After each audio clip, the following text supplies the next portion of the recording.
Hello and welcome. My name's Mark Jackson. I'm the Head of School of Civil, Environmental and Mining Engineering. And thanks for coming along to listen to this presentation. Today I'm going to talk to you about the programs that we offer in our school, and we're going to learn from failure. Not from a failure, being me, but we'll learn from failure. So what are we going to talk about? So the four programs that we offer in our school are Civil and Structural Engineering, Civil and Environmental Engineering, Mining Engineering and Architectural Engineering, and I'll put those into some context.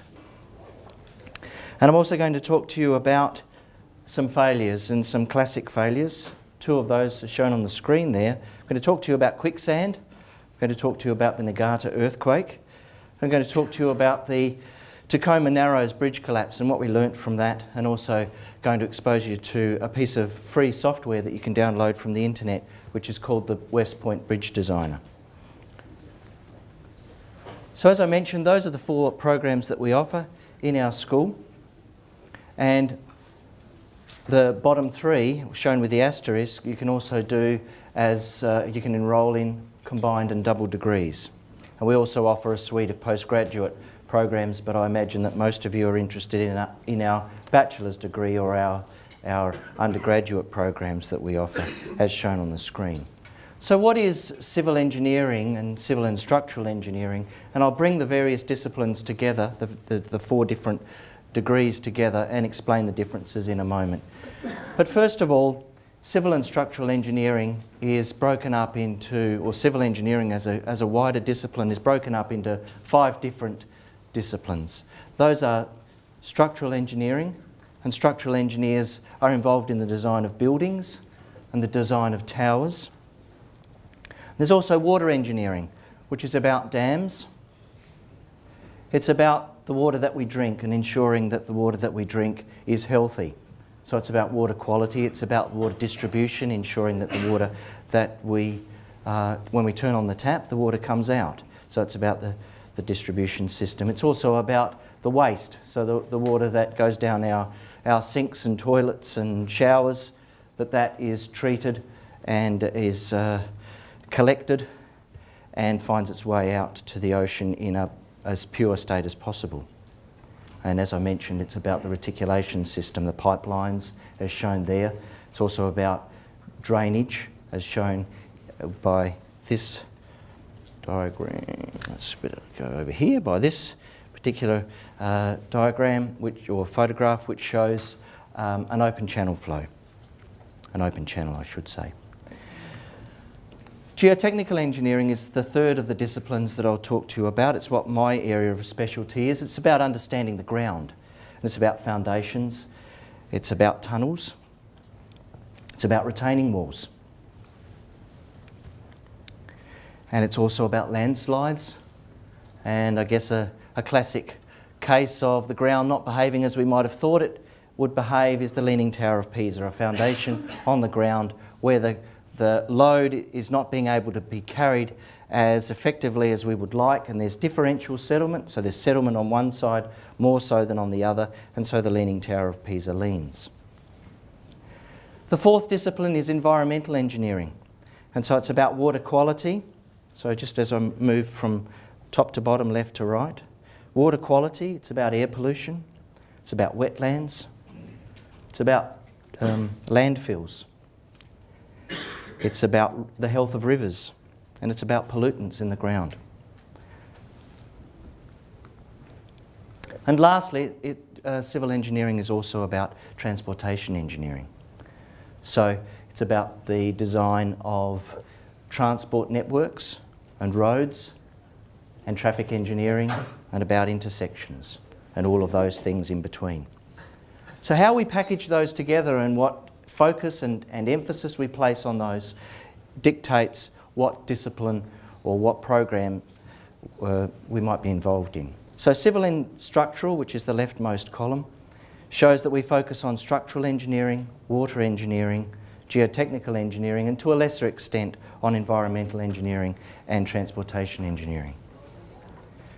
Civil and environmental engineering, on the other hand, has limited exposure to or treatment of structural engineering, but there's more emphasis on water engineering, geotechnical engineering, and particularly environmental engineering. So the civil and environmental degree is environmental engineering focused at civil projects and civil infrastructure. Mining engineering, for those that may not be aware, it involves a range of activities. It's about extracting and processing of ores. It's about the design of a mine. It's about the geology, understanding the geology to help us understand an ore body, and also about how strong rocks are and how they behave. So that's rock mechanics. It's about environmental safety and management, about how we might estimate the resource to know how long a life might continue to exist in the future. And it's also about mining economics and finance. Our degree was developed about 6 or 7 years ago, and we developed it in a fashion where we're one of a consortium of 4 universities. Collectively, we're known as Mining Education Australia, or MEA, and we offer a common curriculum with the University of Queensland, University of New South Wales, and the West Australian School of Mines in Kalgoorlie as Curtin University. You can see a photograph of all the academics that contribute to that program. Now, graduates in mining engineering work all over Australia, and as you might imagine, in the midst of a mining boom, they're attracting quite stellar salaries, more than I earn.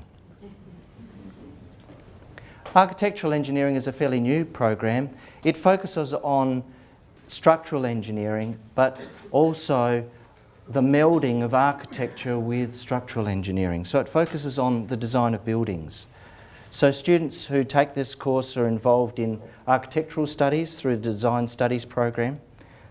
They do as much structural engineering as our civil and structural students do, as much geotechnical engineering as our civil and structural students do.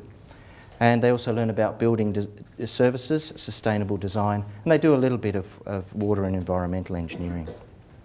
So let's now focus on learning from failure, and I realise that I've gone through our programs fairly quickly, and there's not enough time for me to actually delve into those in great depth. And if you have specific questions, then you're welcome to talk to me after the lecture, or I'll direct you to where our staff are located next to the Ngani Wardley building, where there'll be plenty of opportunities for you to talk at length with our various staff members. So let's talk about learning from failure. We do that naturally. It's innately human. We know as babies we learn to walk by falling over and standing up again, brushing off ourselves and continuing to do that until we can walk. So it's an innately human characteristics. It's a vital aspect to engineering success. So we learn from failures. We don't want failures to continue. We want to learn from them. And so, as I mentioned, it's essential that we learn from failures. So I'm going to talk about 2 of those 2 failures that are classic failures. I'm going to talk about Niigata in 1964 and the Tacoma Narrows Bridge in 1940. Now, we all know, we've heard about quicksand, and we know that particularly young, attractive women find it difficult to stay afloat in quicksand, and they drown. So how do we know that people drown in quicksand? Because we've seen it on television and on the movies. Particularly if you're an old guy like me, you might have been brought up on Tarzan. So let's have a look at what Tarzan tells us. Where's boy?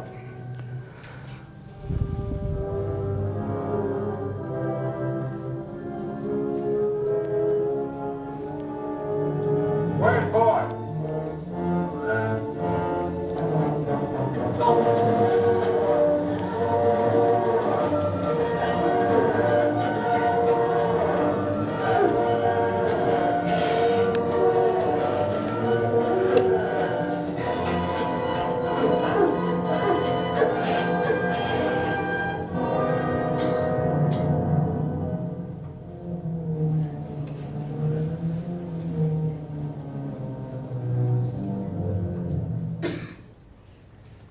The reason Tarzan didn't go and save those guys is because they were bad guys and they deserved everything they got in the end. And you can see they've plummeted to the centre of the Earth. I'm going to challenge that to see whether that is in fact true. Does anybody know who that person is? There's got to be some people that are as old as me in the audience. Yes? From Thunderbirds? Thunderbirds, exactly right.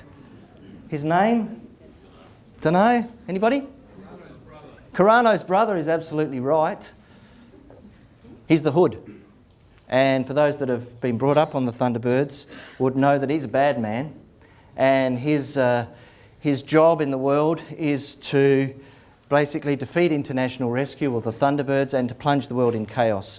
So if there's no better person to put into quicksand than the Hood. Now, this is a model of a human being and he's made of plastic.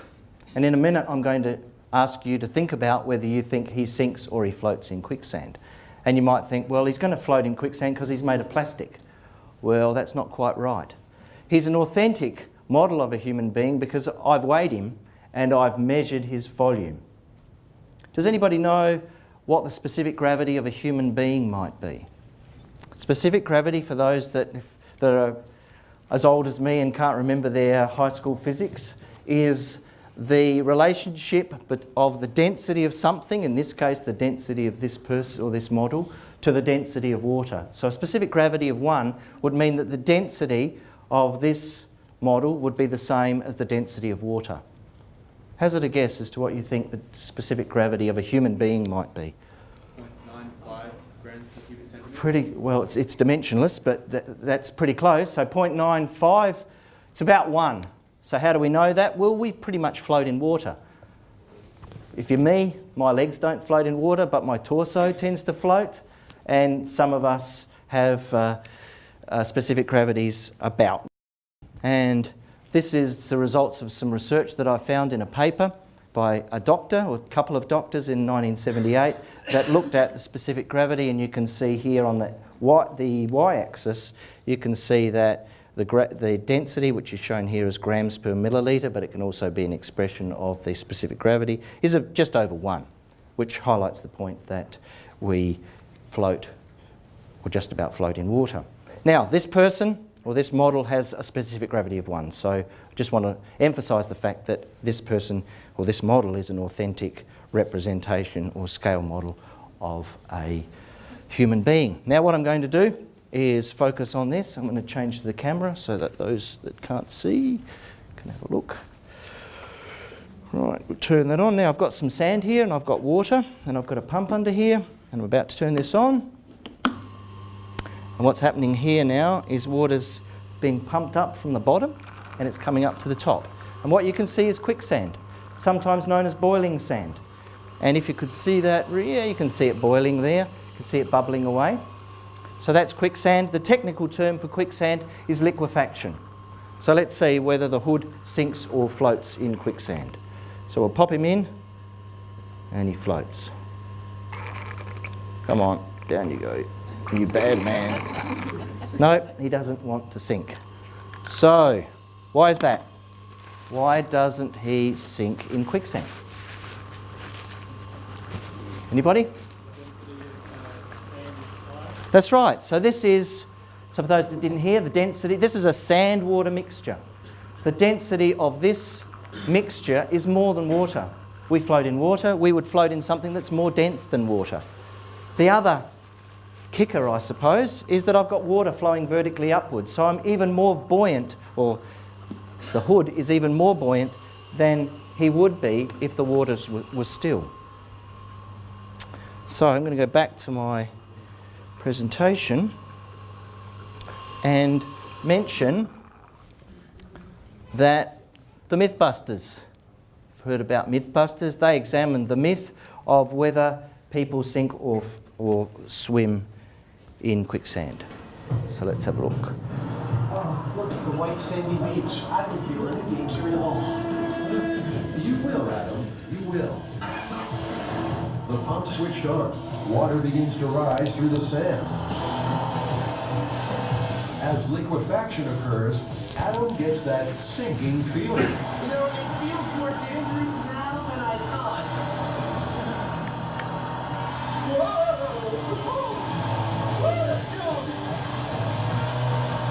Well, I started going down really slowly. Then when I got up to my chest in the sand and water mixture, I kind of felt where I hit my buoyant point, which is just probably right about here. Now we turn the pump off, and I'll tell you, I'm not going to be able to get back out of here until we turn the pump back on. Adam is far less dense than the quicksand, so he's suspended. I think we've created a very realistic scenario for a worst case scenario quicksand. Okay, so you saw that it's not just me, the Mythbusters, with basically an apparatus similar to mine, but a bit larger than mine, did the same thing. So in nature, how do we get these kinds of things occurring? Well, you can see here a dam, and you can see that this dam might be built on something like sand. We wouldn't build a dam on sand. It would be pretty foolish because it would leak a lot, and you can see the water would be seeping underneath the dam, so we would not do that. But all dams leak to some extent, and that's called piping, and there have been some classic failures where dams have collapsed as a result of piping failure. But that's a situation where we might encounter water flowing vertically upwards. Another situation might be at the beach when we've got water upstream, say coming from a mountain range, and the water flowing downstream, downhill. And you might be aware that the density of seawater is greater than the density of fresh water, and so we might get fresh water sitting on top of salty water, and we might get the water bubbling out. But in reality, we don't often get water flowing vertically upwards in nature, so it's not very common that we would see quicksand in the field or in nature. So what's the deal with Tarzan? How come people sink in Tarzan movies? Let's have another look.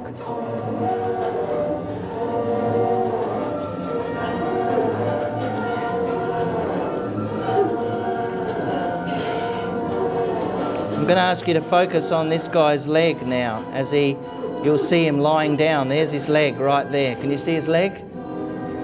So he wasn't sinking at all, he was just lying down in a bath. And for those that are geotechnical engineers like me, would realise that that's not sand at all, that's just mud. And that is typical Hollywood smoke and mirrors. Sorry to dispel that myth for those that were clinging to that. But of course, if you're walking on solid ground and you come to a pool that is liquefying or is quicksand, then of course you're going to sink into it. The question is whether you're going to sink to the depths of the earth, and I've challenged your belief in that, and it basically won't happen, unless of course you're a cowboy in a Daniel Boone movie or John Wayne movie, and you've got lots of things attached to your body like guns and ammunition and so forth. Then your specific gravity is going to be somewhat larger than 1, and so you're going to go down. Okay, let's explore now liquefaction in earthquakes.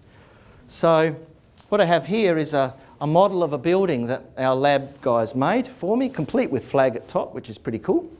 And I'm going to ask you, man, how heavy is that, roughly? It's pretty heavy, isn't it? 10 kilos. 10? 5. 5's good. 5, it is 5. It's solid brass and it weighs a lot. So I'm going to pop it, and let me just, what I'm going to do is recreate a site that occurred in Japan where the water table was very close to the surface, so just below the ground surface. I'm just going to lower this water table down so it mimics that situation, and then I'm going to build a building on top. So we're almost there. That'll do without wasting your time.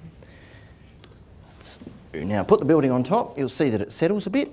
So, boy, we're settling a lot because I must have drainage happening. That's all right. Try again. No, that's all right. Okay, we've got a basement now, which is cool. Okay, life is good. People live in the building until an earthquake comes along. Watch what happens when I cause an earthquake to occur. Oh dear, not good. What happened there? It sunk, yes. Fell over and sunk. Not good for a building, particularly when people are inside. Okay, an earthquake came along. An earthquake is a wave that propagates through the ground. These particles of soil are beneath the water. So for an instant in time, the wave caused the particles of sand to separate for a little bit. So suddenly this building, instead of being on a sand-water mixture, felt like it was sitting on water, which obviously water has no strength, and so it fell over. And this is exactly what happened in 1964 in Nagata. And you can see an apartment building complex, and you can see they've fallen over from exactly the same mechanism. You can see the buildings are quite well preserved, haven't really undergone much structural failure, but the ground has given way to them. And it's not too often that you walk along the side of the road and see the underside of a building. And you can see their foundations are pretty ordinary. There's just a little bit of concrete, and you can see some pebbles under there. So, you know, not bad foundations for sitting on sand. But with an earthquake and water, things are not so good. So if we were civil engineers, geotechnical engineers that were encountering this site, how might we deal with it? Will we just hold up our hands and say, I'm sorry, we've learnt from the Nagata experience in 1964, we can't build buildings on that site? Well, that's not quite the case. What do you think we might be able to do? Anybody? Piers. Oh, that's very good. Look at that. I've preempted your solution, which is piles or piers. We drill through, we fill those up with concrete, and we might found them on a nice stable layer, shown there. Another thing that you might not have been aware of is a thing called Vibro compaction, where we have these great vibrating probes that we can push into the soil, and because they've got an eccentric motor, they actually densify the ground. I'm going to simulate that. Yeah. I forgot to change over to the camera last time, so let's do that again. So this time I'm going to compact the ground. I don't have one of those vibrating probes, but I do have a big mallet in my hand. I'll do that. Okay, let's put the building on top. You'll see it won't settle as much because it's more dense. A little bit. Still failed, but it needed a much greater magnitude earthquake for the building to fail. So increasing the density of the soil also helps.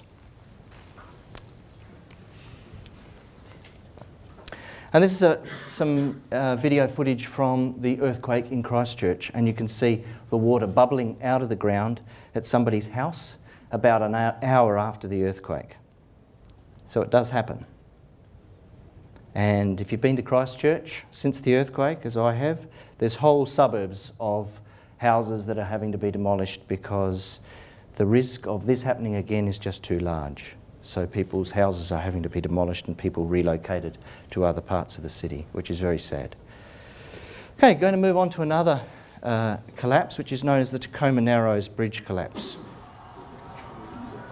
In 1940, barely 3 years after the Golden Gate opened, the Tacoma Narrows Bridge was completed in Washington State. Designed by Golden Gate consulting engineer Leon Moisieff, it was the culmination of his career-long effort to make suspension bridges slim, elegant, and economical.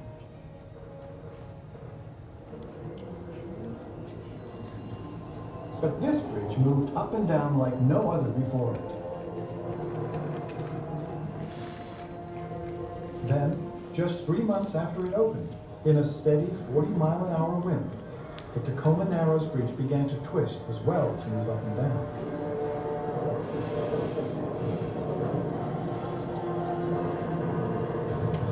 In 4 hours, the bridge tore itself apart.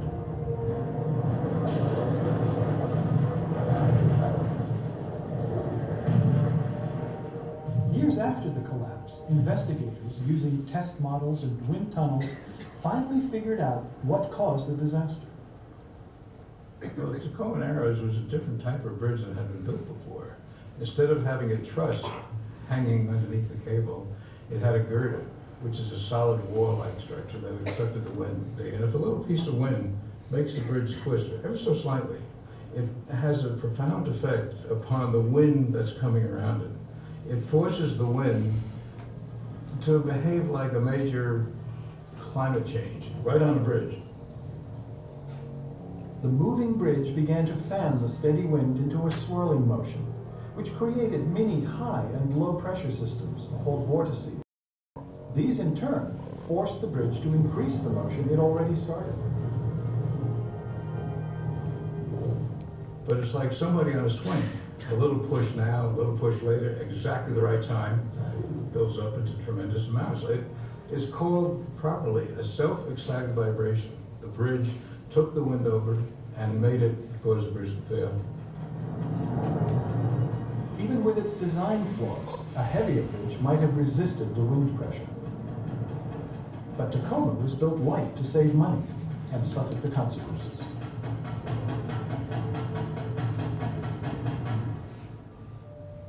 Other Moisey F-influenced bridges, even those with stiffening trusses like the Golden Gate, were immediately reinforced with bracing systems that restrain twisting motions in the wind.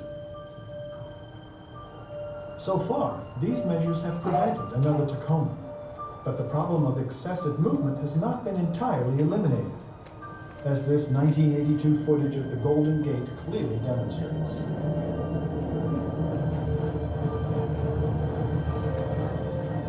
In high, steady winds, the bridge can move radically up and down, placing tall trucks in danger of blowing over.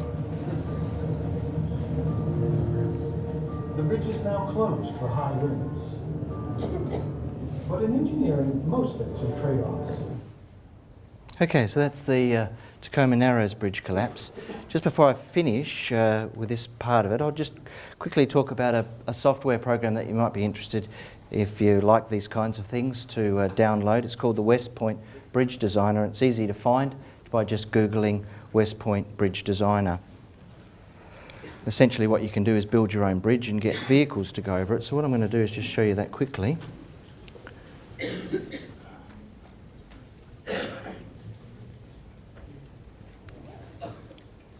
So you can build your own bridges from scratch, or you can download one or a whole range of pre-built templates, and then you can animate the bridge and get vehicles to go over the top of it, which is pretty cool. And there's a very sophisticated mathematical model that underpins the program, which is calculating all the stresses and the deflections.